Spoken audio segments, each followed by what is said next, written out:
Good morning. Welcome to the B.F. Anderson Technical Report for November the 27th. I want to wish everyone a very happy Thanksgiving. Let's get ready for the new year. I think we're going to have a good market here. Things are looking really good. Let's get right into the charts. NASDAQ new high, uptrend, everything looks good. Very positive. I'll keep it short today because I know everybody's getting ready for the holidays. Anyway, NASDAQ on a weekly basis looking excellent. Little bit of white space in here, which means we might be a little extended, but we're in a very positive uptrend. No sign of deterioration of any kind. Now, the good news here on the ratio that we're doing, being that we invest in growth stocks, you know, it's very difficult to go through these cycles where growth stocks underperform, but it's just something that happens. You know, the saying is this, investment strategies followed by all naturally defeat themselves. So in other words, no strategy, whether growth or value, are going to outperform all the time, because think about it logically, if it did outperform all the time, then everybody would do that and then it wouldn't work. But, you know, looking here at this particular ratio, now what we're doing is we're looking at the NASDAQ compared to consumer staples, or looking at technology versus consumer staples. You can see that we've got a very nice upturn here in the lower moving average. The actual ratio itself is breaking out of a consolidation area. Now remember, back here when we had an underperformance cycle in 14 and 15, you know, you did kind of go back and forth. I mean, it wasn't just boom straight out of here. In fact, it got real nasty at the end. But it looks like a double bottom in the ratio. We're turning up. Then down here I've got the 50, which is the IBD 50. That is basically an index of 50 growth stocks, and I'm using it as a ratio compared to the S&P 500, where you can see the exact correlation that we have up here, where it's the top 50 growth stocks have been underperforming, you know, trying to break out, but have not broken out yet on a relative basis. This is a relative analysis. Now on the new lows, we're still kind of a little elevated, but not anything to worry about at this time. On the long-term indicator, which is the 10-month moving average versus the 20-month moving average, you can clearly see making new highs. Index looks good. Moving averages look good. Things look good. Now on the global Dow, which will be the international picture, we're seeing some improvement. We broke out above this 3,100 level, a breakout above 3,200, and we're at 3,161.52 as of yesterday. A breakout above 3,200 would be positive, and then making an uptrend and new highs would also be positive. It looks like Europe and the international markets may be turning around. Value line geometric, again, this is a market-weighted index, has been struggling, still kind of somewhat stuck in this range. However, I really think this is an important index, because if you realize back here in the 1990s when we had one of the best bull markets I've ever experienced, you got this really strong uptrend going in this index, and man, did that really make a difference. So I'm hoping that this breaks out and gets going.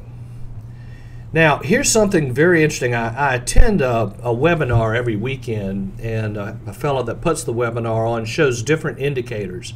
This is an interesting indicator. This is where we're taking the percent of New York Stock Exchange stocks that are above their 200 exponential moving average. Now, what we've done is we've gone back to the 1990s, as far back as the data is available. And it's just interesting what's going on here. Readings of 10%, then a rise to 62.8 have indicated a major low for the New York Stock Exchange. So, you know, I keep comparing last year, which was a really difficult year. 2018 was tough. I compare it to the crash of 1987. It was just a little different. It took longer to get the drop, whereas in 87, it pretty much all happened in 1 week, 1 day. Well, anyway, the purpose of the indicator is to show a shift in thinking. So in other words, you drop to where only 10% of the stocks are above their 200-day exponential moving average. So you drop down to 10%, and then if you rally back up to 62.8, well, this has happened 1, 2, 3, 4, and it just happened for the 5th time since 1990. Now, every single 12-month period following this reversal, so in other words, just think about it, pessimism, optimism, breakout. Okay, so if you go back and look at market bottoms going back in time, now in 1988, which was after the crash of 87, we got this very signal. The following year was up 29%. In 1991, we got the same signal, which is right here. The following year was up 19%. 2003, 20%. 2009, 13%. 2012, 13%. So the average gain after this indicator has read, 12 months later, the average gain in the New York Stock Exchange has been 19%. So this portends that next year should be a good year. Now, this is that fund that we talked about earlier. It's an index, basically, of the 50 top growth stocks. Now, the last cycle that we experienced started in February of 16 and ended up here in September of 19. So it ran for 2 years and 7 months. Ran out of steam. We got, a shift, a major breakdown in the growth stocks, and we have this particular index has not made a new high, but it does appear that there's a cycle here where in this particular case the cycle was pretty much led by enterprise software and cybersecurity software. Those were the leaders during this particular move here. Now, the name of the game now is we've got to figure out what's going to be the next leadership of the next growth stock cycle. So let's get into that. This is healthcare. Healthcare is looking very interesting. Now, let's start at the bottom here.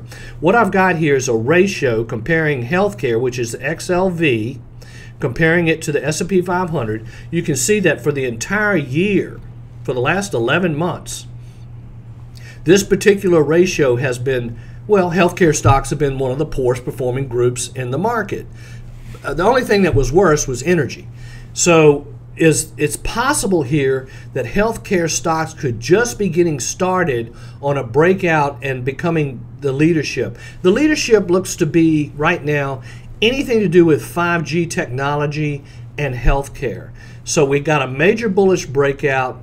It's been a poor sector for 11 months. As you can see here, that's a very powerful up move, and the healthcare stocks are looking interesting. We definitely have healthcare stocks in the portfolio right now. So here's one. Here's a company called Anlin Pharmaceuticals, breaking out to all-time new highs. Lots of good positive volume. This is a volume cluster. Looks pretty good. Here's another healthcare stock that we own. This is a company called Dexcom. They're involved in diabetic treatments. Had a major gap up on their earnings announcement, ascending flag formation, looks very positive. This is a 5G semiconductor manufacturer, a company called Qorvo. They make chips that are going to go into the new 5G phones, and primarily for the purpose of the antenna for the 5G. It's a 5G antenna. So we got a breakout on the earnings, and we've got a flag formation, however, been kind of stuck in a trading range. But keep an eye on it. We own that stock, by the way. Seattle Genetics, another healthcare situation. Gap up, ascending flag, looks very positive. Now, here's a retail stock, Target. Target's doing incredibly well. There's something called an omni-channel, which is where these guys are starting to compete with Amazon, where they're able to provide the type of internet services but you have the choice of going into the store and picking the product up and so forth. But anyway, they're doing well, looks positive. So all in all, what I'm saying here is it looks like the growth stock cycle is starting to improve. If I had to say that where things are going to go from here, I would hope we're going to have a good year next year. All indications are that. And will it be led by healthcare and 5G technology? I think so. We'll see. Thank you very much.